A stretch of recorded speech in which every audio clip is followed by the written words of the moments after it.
Hello दोस्तों, आप सभी का स्वागत है आपके अपने यूट्यूब चैनल लर्न विद एजे पर। दोस्तों, जैसा कि आप लोग जानते हैं कि कुमार गौरव सर के द्वारा एसएससी सीजीएल के लिए एक ब्रह्मास्त्र के नाम से क्लास चलाई जा रही है। तो वहां पर सर के द्वारा जितने भी क्वेश्चंस करवाए गए थे उन सभी को हमने इस क्लास में नोट किया हुआ है। तो यहाँ पर मैं एक एक पॉइंट हमने यहाँ पर नोट किए हुए हैं। तो बस उसी क्लास से मैं आपको यहाँ पर रिवीजन करवाने वाला हूँ। ये जो अपनी क्लास रहती है केवल और केवल रिवीजन क्लास रहती है और ये 2 से 3 दिन के बाद में आपको करवाई जाती है और यहाँ से आप लोगों का बहुत अच्छा खासा रिवीजन भी हो जाता है। बस इसी उद्देश्य से मैं आपको ये क्लास करवाता हूँ। तो दोस्तों, ये क्लास आपको शुरू से लेकर अंत तक देखनी है और इसमें आपको आखिरी तक बने रहना है। यहाँ से आपका फायदा जरूर होने वाला है। तो चलिए दोस्तों, अब शुरू करते हैं आज के अपने इस सेशन को और देखते हैं आज का अपना पहला प्रश्न। तो चलिए देख लेते हैं पहला प्रश्न। और पहला प्रश्न यहाँ दिया गया है लॉटरी रेगुलेशन एक्ट से। लॉटरी रेगुलेशन एक्ट जो है ये कब पारित किया गया था? इसको पारित किया गया था 1998 में, यानी कि 1998 में। उसके बाद में नेक्स्ट पॉइंट दिया गया है वर्नाक्यूलर प्रेस एक्ट से। वर्नाक्यूलर जो प्रेस एक्ट है कब लाया गया था? ये 1878 में लाया गया था। किसके समय में ये लाया गया था? लीटन के समय में इसको लाया गया था। उसके बाद में दिया गया है प्रेस का मुक्तिदाता किसे कहते हैं? प्रेस का मुक्तिदाता किसे कहते हैं? ये कहा जाता है चार्ल्स मैटकॉफ को। किसे कहते हैं? चार्ल्स मैटकॉफ को प्रेस का मुक्तिदाता कहा जाता है। अगला पॉइंट है Morley Minto act. Morley Minto act को कब लाया गया था? इसको लाया गया था 1909 में और इसी एक्ट के द्वारा भारत में सांप्रदायिक निर्वाचन प्रणाली की शुरुआत हुई थी। आपसे प्रश्न यहाँ से पूछा जा सकता है कि भारत में सांप्रदायिक निर्वाचन प्रणाली की शुरुआत कौन से एक्ट के द्वारा हुई थी? तब आपको बता देना होगा मार्ले मिंटो एक्ट के द्वारा भारत में सांप्रदायिक निर्वाचन प्रणाली की शुरुआत हुई थी। नेक्स्ट पॉइंट है मॉन्टेग्यू चेम्सफोर्ड अधिनियम कब आया था?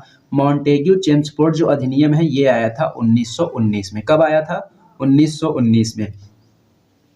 उसके बाद में नेक्स्ट पॉइंट दिया गया है राष्ट्रीय चिन्ह। ये जो अपने भारत का राष्ट्रीय चिन्ह है इसको संविधान सभा के द्वारा कब अपनाया गया था? ये बहुत बार पूछा जाता है। तो ये जो है 26 जनवरी 1950 को अपनाया गया था। नेक्स्ट पॉइंट है प्रस्तावना। प्रस्तावना को कब पेश किया गया था? प्रस्तावना को पेश किया गया था 13 दिसंबर 1946 को। लेकिन अगर पूछा जाए कि प्रस्तावना को संविधान सभा ने स्वीकार कब किया, तो प्रस्तावना को जो संविधान सभा ने स्वीकार किया था ये 22 जनवरी 1947 को स्वीकार किया था। पेश तो की गई थी 13 दिसंबर 1946 को, लेकिन स्वीकार कब किया गया था? 22 जनवरी 1947 को। उसके बाद में नेक्स्ट पॉइंट है प्रारूप समिति से। प्रारूप समिति का गठन कब हुआ था? 29 अगस्त 1947 को प्रारूप समिति का गठन हुआ था और इसमें सदस्य कितने थे? इसमें सदस्य थे 7 और इसमें अध्यक्ष कौन थे? इसके अध्यक्ष थे डॉक्टर भीमराव अंबेडकर। तो प्रारूप समिति से संबंधित आपको 3 पॉइंट याद रखने हैं। पहला पॉइंट याद रखना है गठन कब हुआ था, दूसरा पॉइंट याद रखना है सदस्य कितने थे, तीसरा पॉइंट याद रखना है कि अध्यक्ष कौन थे। उसके बाद में नेक्स्ट पॉइंट दिया गया है राष्ट्रीय ध्वज, राष्ट्रीय गान और राष्ट्रीय गीत। ये जो तीनों चीजें हैं संविधान सभा के द्वारा कब अपनाई गई थी? तो यहाँ पर अगर आपसे पूछा जाए कि राष्ट्रीय ध्वज को कब अपनाया गया था, तब आपको बता देना है 22 जुलाई 1947 को। और राष्ट्रीय गान को कब अपनाया गया था? 24 जनवरी 1950 को। राष्ट्रीय गीत को कब अपनाया गया था? 24 जनवरी 1950 को। तो ये तीनों डेट्स इंपॉर्टेंट हैं, आपको ये जरूर याद रखनी है। उसके बाद में दिया गया है रिंग ऑफ जो फायर है कौन से महासागर में पाया जाता है? रिंग ऑफ फायर जो है कौन से महासागर में पाया जाता है? इसको पाया जाता है प्रशांत महासागर में। नेक्स्ट पॉइंट की बात करेंगे यहाँ पर, तो नेक्स्ट पॉइंट लिखा है सार्गेसो सागर। सार्गेसो सागर कौन से महासागर में पाया जाता है? सार्गेसो जो सागर है ये अटलांटिक महासागर में स्थित है और अटलांटिक महासागर की आकृति पूछी जाती है। कौन सी आकृति है? एस आकृति। यहाँ से ये प्रश्न इस बार ऐसे पूछा जा सकता है कि ऐसा कौन सा महासागर है जिसकी आकृति एस के आकार की है? तब आपको बताना होगा कि अटलांटिक महासागर की जो आकृति है एस के आकार की है।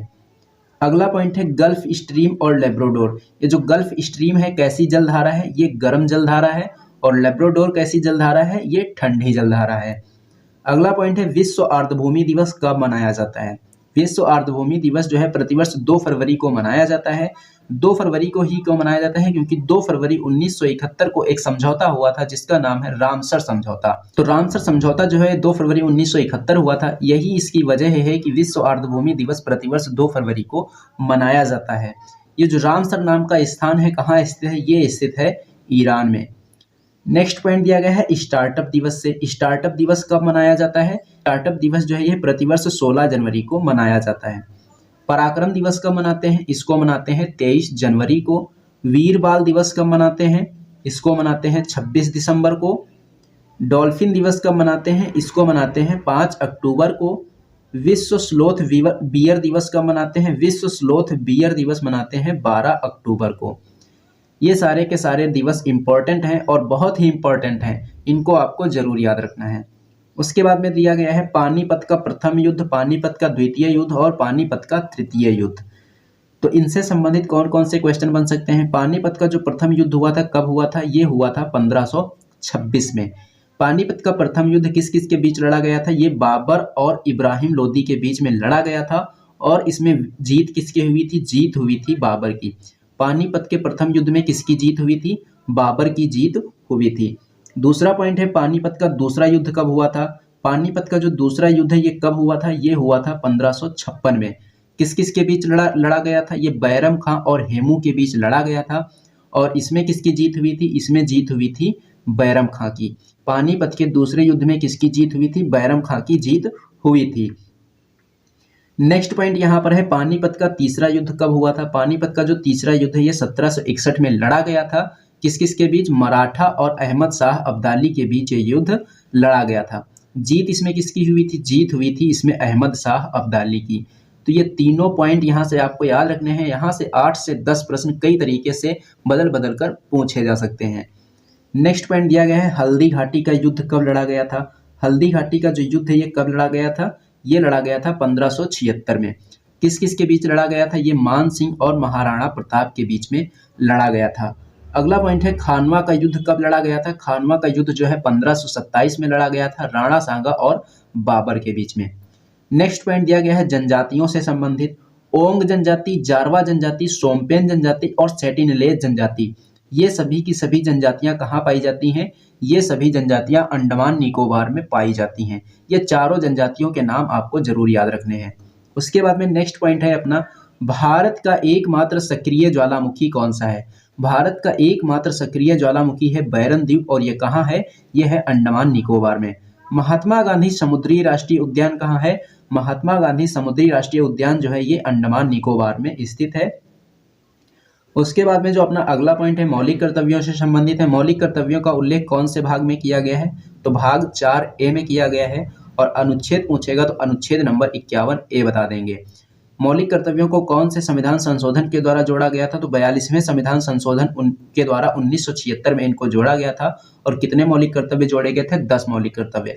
लेकिन वर्तमान समय में कितने मौलिक कर्तव्य हैं? 11 हैं। यानी कि जो 11वां मौलिक कर्तव्य है इसको भी किसी संविधान संशोधन के द्वारा जोड़ा गया होगा। तब बताना है आपको कि 11वां जो मौलिक कर्तव्य है इसको 86वें संविधान संशोधन 2002 के द्वारा जोड़ा गया था और ये शिक्षा से संबंधित है। ये जो मौलिक कर्तव्य जोड़े गए थे कौन सी समिति की सिफारिश पर जोड़े गए थे? सरदार स्वर्ण सिंह समिति की सिफारिश पर इनको जोड़ा गया था। अगला पॉइंट है प्रस्तावना से। प्रस्तावना में कौन सा संशोधन किया गया था? तो इसमें संशोधन किया गया था 42वां संशोधन और इसके द्वारा 3 नए शब्दों को जोड़ा गया था। 3 नए शब्द कौन से थे? समाजवाद, पंथ निरपेक्ष और अखंडता। इन 3 नए शब्दों को जोड़ा गया था। अगला जो पॉइंट यहाँ से पूछा जाता है कि ऐसा कौन सा संविधान संशोधन है जिसको लघु संविधान कहा जाता है? तो लघु संविधान किसे कहते हैं? 42वें संविधान संशोधन को लघु संविधान कहा जाता है।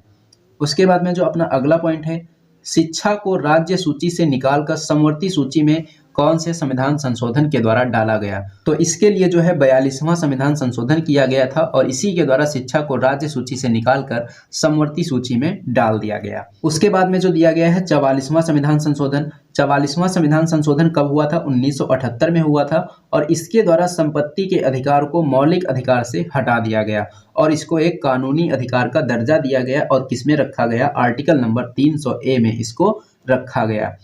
उसके बाद में अगला पॉइंट है वोट डालने की जो उम्र है 21 से घटाकर 18 वर्ष कौन से संविधान संशोधन के द्वारा की गई थी?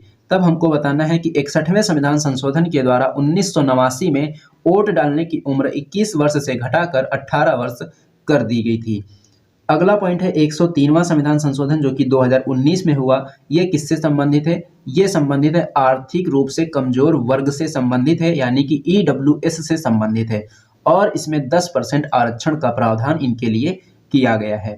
104वां संविधान संशोधन किससे संबंधित है? ये एंग्लो इंडियन से संबंधित है। लोकसभा में 2 एंग्लो इंडियन को मनोनीत किया जाता था और अब क्या किया गया है? 104वां संविधान संशोधन कर दिया गया है और इनका कोटा समाप्त कर दिया गया है। अब इन्हें नियुक्त नहीं किया जाता है।